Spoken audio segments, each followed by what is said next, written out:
Hello my dear friends. तो आज हम बात करेंगे क्लास 9th हिस्ट्री का चैप्टर नंबर 2 जिसका नेम है socialism in Europe and the Russian revolution. तो इस वीडियो के अंदर आज हम बात करने वाले हैं the first world war and the Russian empire. इसके पिछले वीडियो के अंदर हमने 1905 की रेवोल्यूशन के बारे में डिस्कस किया था और हमने उसके इम्पैक्ट को भी देखा था और हमने ब्लडी संडे के इंसिडेंट को भी देखा था। अब हम बात कर लेते हैं फर्स्ट वर्ल्ड वार के बारे में कि जो फर्स्ट वर्ल्ड वार हुआ था कब हुआ था 1914 के अंदर। तो जो फर्स्ट वर्ल्ड वार हुआ था उसका रशिया के ऊपर क्या इम्पैक्ट होता है तो उसके बारे में हम हमारे इस वीडियो के अंदर डिस्कस करेंगे। इन 1914 वार बिटवीन, अब 1914 के अंदर क्या हुआ था, वार हुआ था किस किस के बीच में हुआ था, सेंट्रल पावर और अलाइड पावर। ये दो ग्रुप्स थे, एक था सेंट्रल पावर और दूसरा था अलाइड पावर। अब सेंट्रल पावर के अंदर कौन सा, बहुत सारी कंट्रीज थी और उसी तरह से जो अलाइड पावर थी उसके अंदर भी बहुत सारी कंट्रीज थी।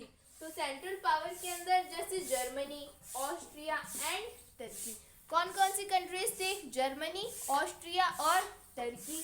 और उसी तरह से जो अलाइड पावर थी उसके अंदर भी कौन था, फ्रांस, ब्रिटेन और रशिया। पहले तो कौन कौन सी कंट्रीज थी, फ्रांस, ब्रिटेन और रशिया। बाद में यूएसए भी ज्वाइन कर लेता है और इटली और रोमानिया भी बाद में ज्वाइन कर लेती है किसको, अलाइड पावर को। तो हमने देखा 1914 के अंदर वार होता है, फर्स्ट वर्ल्ड वार, दो पावर्स के बीच में, सेंट्रल पावर और अलाइड पावर। सेंट्रल पावर के अंदर कौन था, जर्मनी, ऑस्ट्रिया एंड टर्की। तो पहले क्या था, इनका एम्पायर था, जैसे जर्मनी का एम्पायर था, ऑस्ट्रिया का और टर्की का। ये तो अब तो क्या है, कंट्रीज है। पहले एम्पायर था, जैसे टर्की में ऑटोमन एम्पायर, उसी तरह से ऑस्ट्रिया के अंदर ऑस्ट्रियन एंग्रेरियन एम्पायर, उसी तरह से क्या था वहाँ पे एम्पायर था। और अलाइड पावर में फ्रांस, ब्रिटेन और रशिया। बाद में एक तो यूएसए ज्वाइन करता है और इटली एंड रोमानिया भी ज्वाइन कर लेती है। तो अब आप बोलोगे कि हमने तो इसको नाम दिया है वर्ल्ड वार, लेकिन ये तो थोड़ी कंट्री के बीच में हुआ है, जैसे Germany, Austria, Turkey, France, Britain, Russia, Italy and Romania, इन्हीं कंट्री के बीच में हुआ है। फिर हम इसे वर्ल्ड वार क्यों बोलते हैं, क्योंकि ये उस समय क्या था, ग्लोबल एम्पायर था। ग्लोबल एम्पायर कैसे था, जैसे ब्रिटेन है, ब्रिटेन ने इंडिया को, इंडोनेशिया को, इन कंट्रीज को अपना गुलाम बना के रख रखा था। उसी तरह से जो जर्मनी थी उसने भी पूरे वर्ल्ड के अंदर जगह जगह क्या करके रख रखी थी, अपनी कॉलोनी बना के रख रखी थी। और जैसे जैसे मान लेते हैं कि वर्ल्ड वार हुआ था तो इंडिया से क्या जाते थे, सोल्जर्स जाते थे। तो उसी तरह से इसको हम क्या बोलते हैं, हम वर्ल्ड वार बोलते हैं, क्योंकि पूरे वर्ल्ड के अंदर जितनी भी कंट्रीज थी वो इनडायरेक्टली इसके अंदर क्या थी, एंगेज थी। क्योंकि जितनी भी वर्ल्ड वार के अंदर कंट्रीज लड़ रही थी उनकी क्या थी, कॉलोनी थी पूरे वर्ल्ड के अंदर। तो इसी कारण से इसको हम क्या बोलते हैं, वर्ल्ड वार बोलते हैं, क्योंकि उस समय क्या था, ग्लोबल एम्पायर था। तो अब हम बात कर लेते हैं Russian empire and first world war. Russian empire और फर्स्ट वर्ल्ड वार के बीच में क्या रिलेशन है। Initially war was supported by people. शुरुआत में 1914 के अंदर क्या था, जो वार था फर्स्ट वर्ल्ड वार, उसको लोग जो थे वो बहुत ही ज़्यादा सपोर्ट करते थे। अब अगर लोग वार को सपोर्ट करेंगे इसका मतलब क्या है कि जो लोग हैं वो सार को भी सपोर्ट करेंगे। सार निकोलस टू जो रशिया के राजा थे उसको भी लोग सपोर्ट करे थे और जो लोग थे वो वार को भी सपोर्ट कर रहे थे। कब, स्टार्टिंग में, फर्स्ट वर्ल्ड वॉर के स्टार्टिंग में लोग सपोर्ट कर रहे थे। उनके अंदर जो एंटी जर्मन सेंटिमेंट्स थे वो बहुत ही ज़्यादा हाई हो गए थे, वो जर्मनी से बहुत ही ज़्यादा नफरत करने लगे थे। लेकिन बाद में क्या क्या होता है, सपोर्ट वर थिन। लेकिन बाद में क्या होता है, जो सपोर्ट है वो लोग जो है कम सपोर्ट करने लगते हैं, किसको, लोग कम सपोर्ट करने लगते हैं फर्स्ट वर्ल्ड वार को, या फिर लोग कम सपोर्ट करने लगते हैं सार निकोलस टू को। शुरुआत में तो लोग बहुत ज़्यादा सपोर्ट करे थे, लेकिन बाद में लोग जो है वो अपना सपोर्ट हटा लेते हैं। पहले तो उनके अंदर एंटी जर्मन सेंटिमेंट्स जो थे वो बहुत ही ज़्यादा हाई थे, लेकिन बाद में इतने ज़्यादा हाई नहीं थे। बाद में क्या होता है, बाद में बहुत सारे रीजंस के कारण वो अपना सपोर्ट जो है वो हटा लेते हैं। जैसे रीजंस कौन कौन से हैं, tsar refuse to consult the main party is Duma. Duma कौन थी, जो कंसल्टेटिव और इलेक्टेड पार्लियामेंट थी, जो जिसके अंदर जितने भी मेंबर्स थे उसको किसने चूज किया था, उसको रशिया के पीपल ने चूज किया था। तो जो ड्यूमा थी, पहले फर्स्ट ड्यूमा बनाई गई जिसको राजा ने हटा दिया, फिर सेकंड ड्यूमा बनाई गई, उसको भी राजा ने हटा दिया। फिर थर्ड ड्यूमा बनाई गई। थर्ड ड्यूमा के अंदर कौन थे? जो कंजर्वेटिव्स थे, जो कि किंग के सपोर्टर्स थे। वो किसके अंदर थे? वो थर्ड ड्यूमा के अंदर थे। अब थर्ड ड्यूमा के अंदर क्या थे? किंग के सपोर्टर थे। लेकिन फर्स्ट वर्ल्ड वॉर के टाइम पे क्या होता है, जो किंग है वो ड्यूमा से बात ही नहीं करते हैं। मतलब जब वार चल रहा था तो किंग को ड्यूमा से बात करनी चाहिए थी कि अब हमारे यहाँ पे क्या चल रहा है, वार चल रहा है, तो अब हमें आगे क्या करना चाहिए। लेकिन किंग ने किसी से भी कंसल्ट नहीं किया। जो राजा की खुद की जो ड्यूमा थी उससे भी राजा ने कंसल्ट नहीं किया। तो बाद में जितने भी कंजर्वेटिव्स थे वो राजा से नाराज हो गए। उन्होंने बोला कि जो ड्यूमा के अंदर जितने भी पर्सन्स थे वो सोच रहे थे कि हम राजा के सपोर्टर हैं, फिर भी राजा ने हमसे कंसल्ट क्यों नहीं किया। तो बाद में जो ड्यूमा के अंदर जितने भी पर्सन्स थे वो भी राजा के अगेंस्ट के अंदर चले गए, क्योंकि ड्यूमा के अंदर जो पर्सन्स थे उससे राजा ने बात की नहीं थी, उनसे कंसल्ट किया ही नहीं था। Rasputin made the autocracy unpopular. अब ये जो है रासपुतीन, ये सबसे ज़्यादा परेशानी की जड़ है, क्योंकि ये जो रासपुतीन थे ये क्या थे? एक मॉन्क थे। मॉन्क मतलब ये माना जाता था कि जो रासपुतीन है इनके पास में कोई जादुई पावर है, इनके पास में कोई मैजिकल पावर्स है। तो जो रासपुतीन थे उन्होंने क्या किया, जो ऑटोक्रेसी थी उसको और ज़्यादा अनपॉपुलर बना दिया। अभी रासपुतीन कौन थे? एक मॉन्क थे। वो जैसे इसकी मैं आपको एक स्टोरी सुनाती हूँ। जैसे राजा की वाइफ कौन थी? Tsarina Alexandra. तो राजा की वाइफ थी सरीना अलेक्जेंड्रा। उनके कौन थे? बेटे थे। उनके 2 बेटे थे, या फिर ऐसे समझ लेते हैं कि जो सरीना अलेक्जेंड्रा थी उनके बेटे थे। अब उनमें से क्या होता है, जो एक बेटा होता है वो बीमार पड़ जाता है। तो जब एक बेटा बीमार पड़ जाता है तो बहुत सारे वेद आते हैं, फिर भी वो सही नहीं होता। बाद में सलीना अलेक्जेंड्रा को कोई रासपुतीन के बारे में बताता है। तो बाद में रासपुतीन को दरबार के अंदर बुलाया जाता है, और ये क्या करते हैं, अपने जादू से उस बेटे को ठीक कर देते हैं। तो बाद में जो रानी थी, रानी को लगा कि यार ये तो रासपुतीन जो है वो बहुत ही इम्पोर्टेंट पर्सन है, वो हमारे बहुत काम में आ सकते हैं। तो बाद में जो है सरीना अलेक्जेंड्रा था, उन्होंने क्या किया, जो रासपुतीन है उसको अपने ही दरबार के अंदर रख लिया। जब सरीना अलेक्जेंड्रा ने रासपुतीन को अपने दरबार के अंदर रख लिया तो जो राजा और जो रानी थी वो रासपुतीन के बहुत क्लोज में आ गए थे। मतलब जो रासपुतीन था, जब राजा कोई भी एडवाइस देता था तो ये जो रासपुतीन है वो क्या करते थे, वो उस एडवाइस को इन्फ्लुएंस करते थे।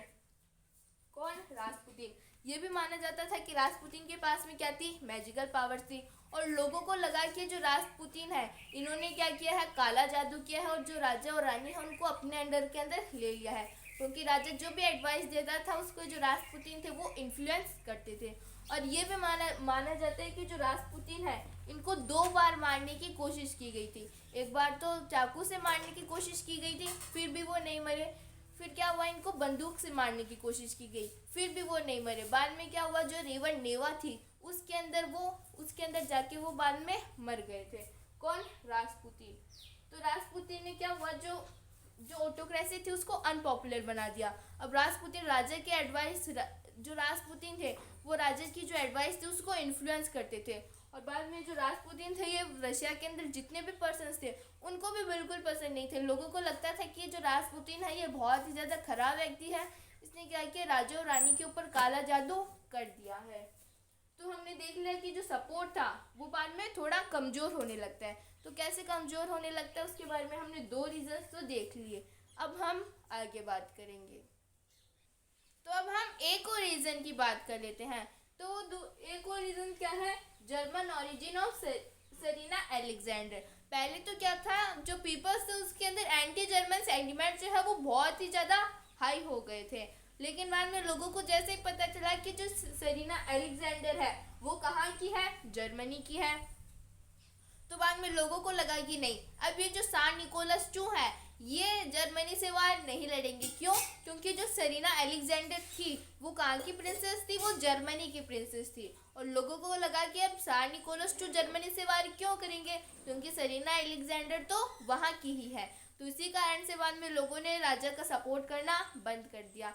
3 रीज़न देखे हमने। एक तो राजा ने ड्यूमा से कंसल्ट नहीं किया, दूसरा सबसे बड़ा रीजन था रासपुतीन जो कि एक मॉन्क थे। लोगों को लगा कि जो मॉन्क है ये बहुत ही ज़्यादा खराब है, इसने क्या किया, जो सरीना अलेक्जेंड्रा है और जो किंग है उसके ऊपर काला जादू कर दिया है। तो जो रासपुतीन थे, उन्होंने क्या किया, ये जो ऑटोक्रेसी थी उसको अनपॉपुलर बना दिया। और तीसरा रीज़न है कि जो सेरिना एलेक्जेंड्रा थी, उनका जो ओरिजिन है वो जर्मनी के अंदर था। अब जो वार है वो दो फ्रंट के अंदर लड़ी जा रही थी, एक थी ईस्टर्न फ्रंट और एक था वेस्टर्न फ्रंट। एक बार हम इसे समझ लेते हैं। जैसे ये क्या है, ये मान लेते हैं कि जर्मनी है। अब जर्मनी के इस साइड में ये जर्मनी है, जर्मनी के वेस्टर्न साइड में यहाँ पे क्या है, फ्रांस है। और इस साइड में क्या है, इस साइड में है रशिया। फिर जर्मनी के नीचे क्या है, अब इधर वाली साइड में है इटली, और यहाँ पे है हंगेरियन एम्पायर, जिसके बारे में हमने डिस्कस किया था। और इस साइड में था ऑटोमन एम्पायर। तो इस तरह से था। और यहाँ पे रोमानिया, ये सारी कंट्रीज भी है। अब ये क्या है, ये जर्मनी है। अब जर्मनी के साइड में ये वाली साइड कौन सी हो गई जर्मनी की, ये ईस्टर्न साइड हो गई और ये वेस्टर्न साइड हो गई। इसका कलर चेंज कर लेते हैं। तो ये कौन सी साइड है, ये ईस्टर्न साइड है और ये वेस्टर्न साइड है। अब जो वार था वो दो फ्रंट्स के अंदर लड़ा जा रहा था। ये जो हमारी सेंट्रल पावर है वो तो कहाँ पे रह गई, वो तो बीच में रह गई। जो हमारी जर्मन एम्पायर है और जो हमारी ऑस्ट्रिया हंगेरियन एम्पायर है वो तो बीच में रह गए। ये देखो, ये बीच में रह गए। और इधर वाली साइड क्या है, इधर वाली दोनों साइड अलाइड पावर है। तो ये जर्मनी है, जर्मनी की ईस्टर्न साइड में है रशिया और जर्मनी के वेस्टर्न साइड में है फ्रांस। दो फ्रंट समझ में आ गए, एक है ईस्टर्न फ्रंट और एक है वेस्टर्न फ्रंट। हम किसको बीच में मान के देख रहे हैं, ये ईस्टर्न फ्रंट वेस्टर्न फ्रंट। हम जर्मनी को एक सेंट्रल पावर, एक जर्मनी को हम एक सेंटर मान के देख रहे हैं कि ये क्या है, जर्मनी है। जर्मनी के जो इस साइड में होगा वो ईस्टर्न पावर, जो वेस्ट साइड में होगा वो वेस्टर्न पावर। अब ये जर्मनी है, जर्मनी के ईस्ट में क्या है, रशिया है और जर्मनी के वेस्ट में क्या है, फ्रांस है। अब अगर हम बात करें कैजुअलिटीज़ की, मतलब जाने जाना, तो जो रशिया वाली साइड है वहाँ पे बहुत ज़्यादा लोगों की डेथ हो रही थी और जो फ्रांस वाली साइड है वहाँ पे लोगों की डेथ बहुत ही कम हो रही थी। ये जर्मनी है, इसके ईस्ट वाली साइड ईस्टर्न फ्रंट, वेस्ट वाली साइड वेस्टर्न फ्रंट। रशिया कौन सी साइड में है, ईस्ट साइड में, तो वो क्या हो गया, ईस्टर्न फ्रंट। अब रशिया के अंदर जो कैजुअलिटीज़ है, जो जाने जाना है, वो बहुत ही ज़्यादा लोगों की डेथ हो रही थी। किस साइड में, रशिया वाली साइड में, मतलब ईस्टर्न फ्रंट में। ईस्टर्न फ्रंट में बहुत ही ज़्यादा डेथ हो रही थी, जो सोल्जर्स थे वो वहाँ पे शहीद हो रहे थे। और जो वेस्टर्न साइड है, वेस्टर्न साइड में कौन है, फ्रांस। वहाँ पे जो कैजुअलिटीज़ है, जो डेथ है सोल्जर्स की, वो कम हो रही थी। क्यों, क्योंकि जो फ्रांस है वहाँ पे जो सोल्जर्स थे वो ट्रेंचेस के अंदर लड़ रहे थे। जैसे ये क्या है, ये हमारा लैंड सरफेस है, बीच में सोल्जर्स ने गड्ढा खोद दिया और फिर उधर फिर से लैंड है। तो सोल्जर्स क्या करते थे, इसके अंदर कोई एक सोल्जर जो है वो खड़ा हो जाता था। जैसे सोल्जर्स खड़ा हो गया, वहाँ पे वो अपनी बंदूक रखता था, फिर वो ऐसे गोली चलाता था। ओके, तो यहाँ पे ट्रेंचेस के अंदर लड़ी जा रही थी क्या, वार। तो यहाँ पे जो कैजुअलिटीज़ थी वो बहुत ही कम थी, लेकिन रशिया के अंदर 70 लाख जो लोग थे उनकी डेथ हो गई थी वो। तो ईस्टर्न साइड में कैजुअलिटीज़ ज़्यादा थी। तो casualties were more on eastern front. Eastern front में कैजुअलिटीज़ ज़्यादा थी। Defeat were shocking and demoralising. और ये जो डिफीट थी वो बहुत ही ज़्यादा शॉकिंग थी, डीमोरलाइजिंग थी। लोगों को लगा कि यार ये जो सान निकोलस II है ये क्या कर रहे हैं, यहाँ पे हमारे लोगों की कितनी ज़्यादा जाने जा रही है, फिर भी ये जो सान निकोलस है वो सही से वार नहीं लड़ रहा है। तो इसी कारण से जो लोग थे वो सान निकोलस को बिल्कुल भी सपोर्ट नहीं करते थे। हमने जो the first world war and the Russian empire है उसके बारे में डिस्कस कर लिया। हमने पहले देखा कि वार लड़ी जा रही थी, कब की बात करें, 1914 की। तो दो पावर्स थी, एक थी सेंट्रल पावर, एक थी अलाइड पावर। सेंट्रल पावर में कौन था, जर्मनी थी, ऑस्ट्रियन हंगेरियन एम्पायर था और ऑटोमन एम्पायर मतलब टर्की था। और अलाइड पावर में फ्रांस, ब्रिटेन, इटली, रोमानिया, ये सारी कंट्रीज थी। बाद में क्या होता है, पहले तो लोगों ने क्या किया, बहुत ज़्यादा सपोर्ट किया, किसको, सान निकोलस II को। लेकिन बाद में वो जो सपोर्ट था वो कम होता चला गया। बहुत सारे रीजंस देखे, राजा ने ड्यूमा से कंसल्ट करने से मना कर दिया, रासपुतीन बहुत बड़ा रीजन था। और एक जो हमारी सेरिना एलेक्जेंड्रा थी, उनका जो ओरिजिन कहाँ पे था, उनका ओरिजिन था जर्मनी के अंदर। फिर लोगों को लगा कि अब ये जो सान निकोलस II है ये क्यों फाइट करेंगे जर्मनी से, क्योंकि सेरिना एलेक्जेंड्रा का ओरिजिन जर्मनी से था।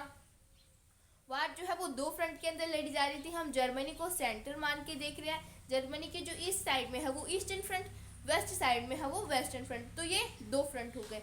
ईस्टर्न साइड में, जर्मनी के ईस्टर्न साइड में कौन थी? रशिया। और जर्मनी के वेस्टर्न साइड में कौन थी? फ्रांस। रशिया के अंदर कैजुअलिटीज़ ज़्यादा थी क्योंकि रशिया के अंदर क्या था, एकदम खुला था।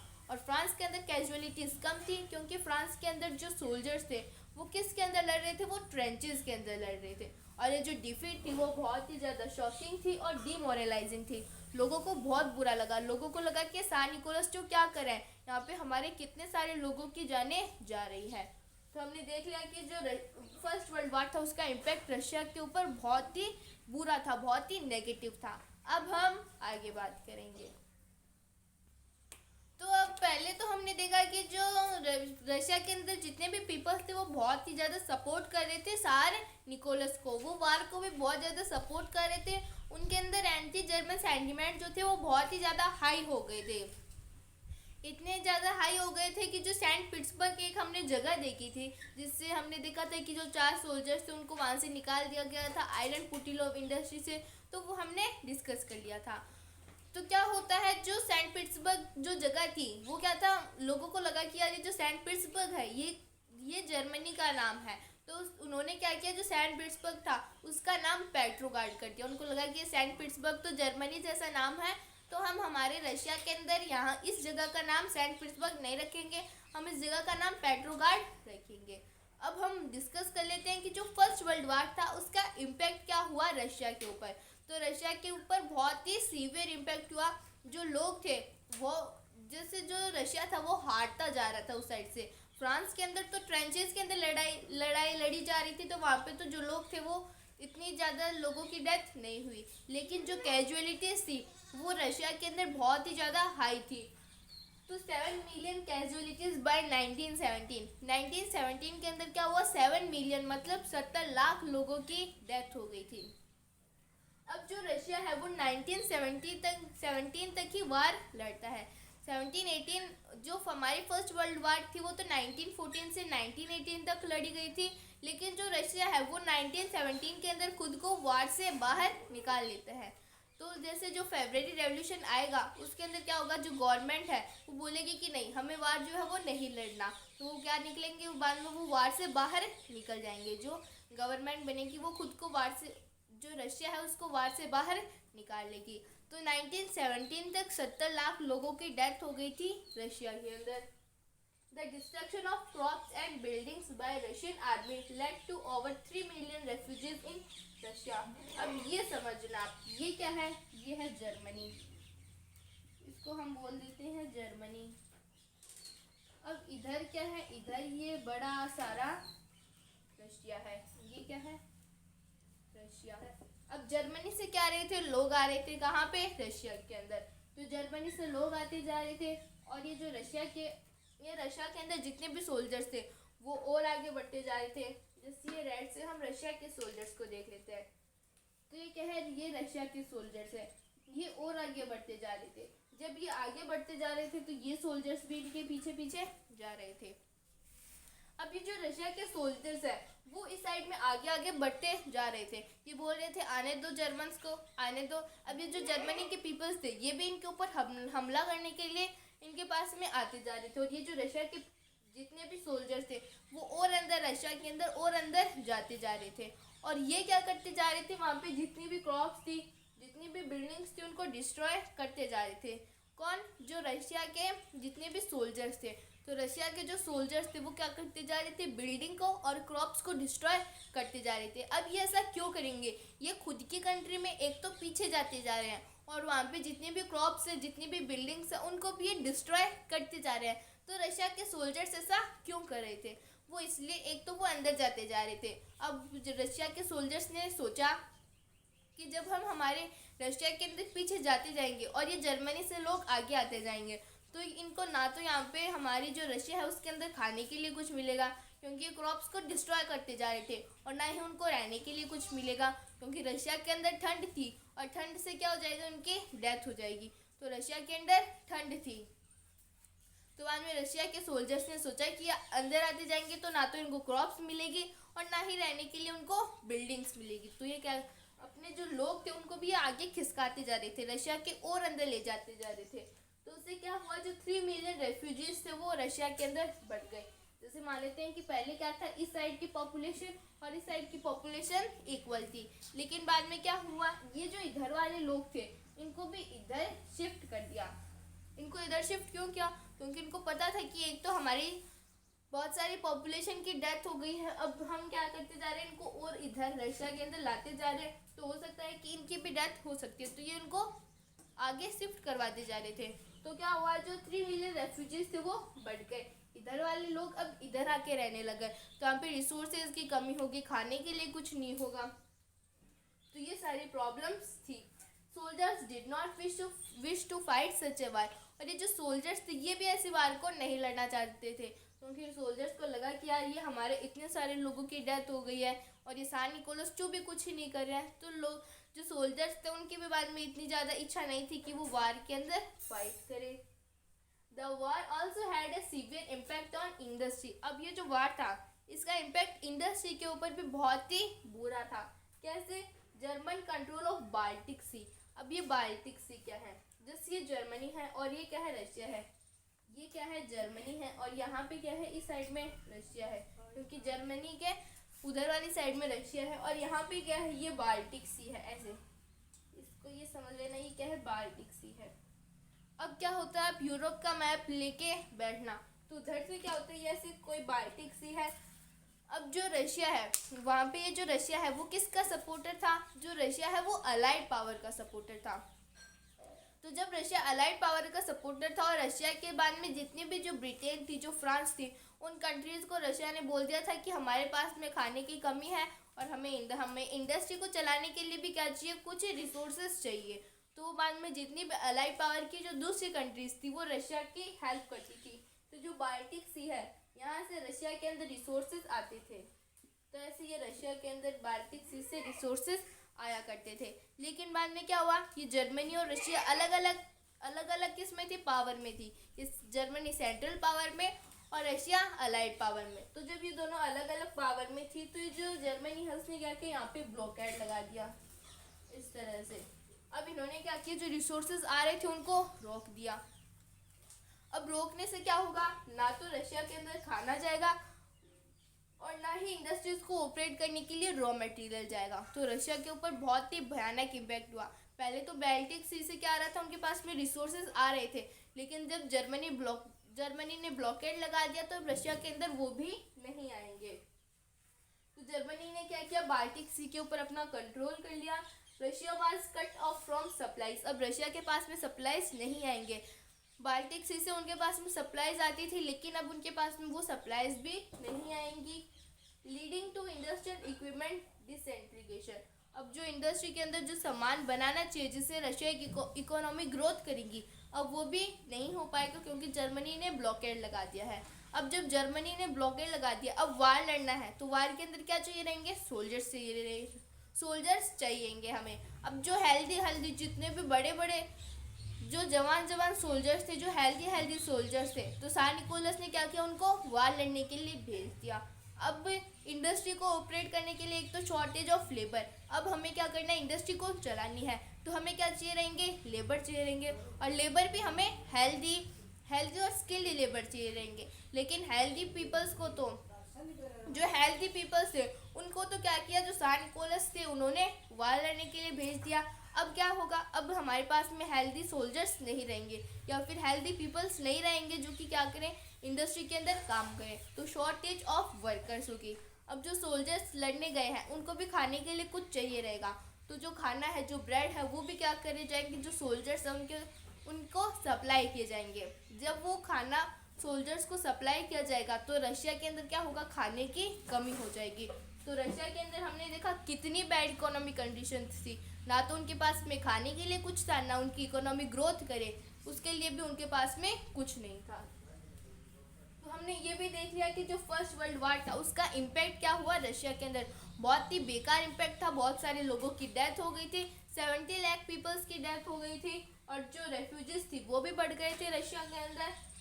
जो सोल्जर्स थे वो भी वार लड़ना नहीं चाहते थे, और इंडस्ट्री के ऊपर भी बहुत ही सीवियर इम्पैक्ट रहा। जो बाल्टिक सी थी उसके ऊपर जर्मनी का कंट्रोल था, तो अब रशिया के अंदर ना तो रिसोर्सेज जा पाएंगे, ना ही उनके पास में खाना जा पाएगा। जो हेल्दी पीपल थे उनको वार लड़ने के लिए भेज दिया, तो इंडस्ट्री के अंदर भी अब जो वर्क करने वाले लेबर्स थे वो नहीं होंगे। तो बहुत सारी इंडस्ट्रीज बंद हो गई थी। और क्या था, जो खाने की कमी हो गई थी, क्योंकि खाना सोल्जर्स के पास में जा रहा था, तो रशिया के अंदर जितने भी पर्सन्स थे अब उनके पास में खाना नहीं था। तो हमारी वाला जो टॉपिक है वो कंप्लीट होता है। इसके नेक्स्ट वीडियो के अंदर हम फेब्रुअरी रेवोल्यूशन के बारे में डिस्कस करेंगे।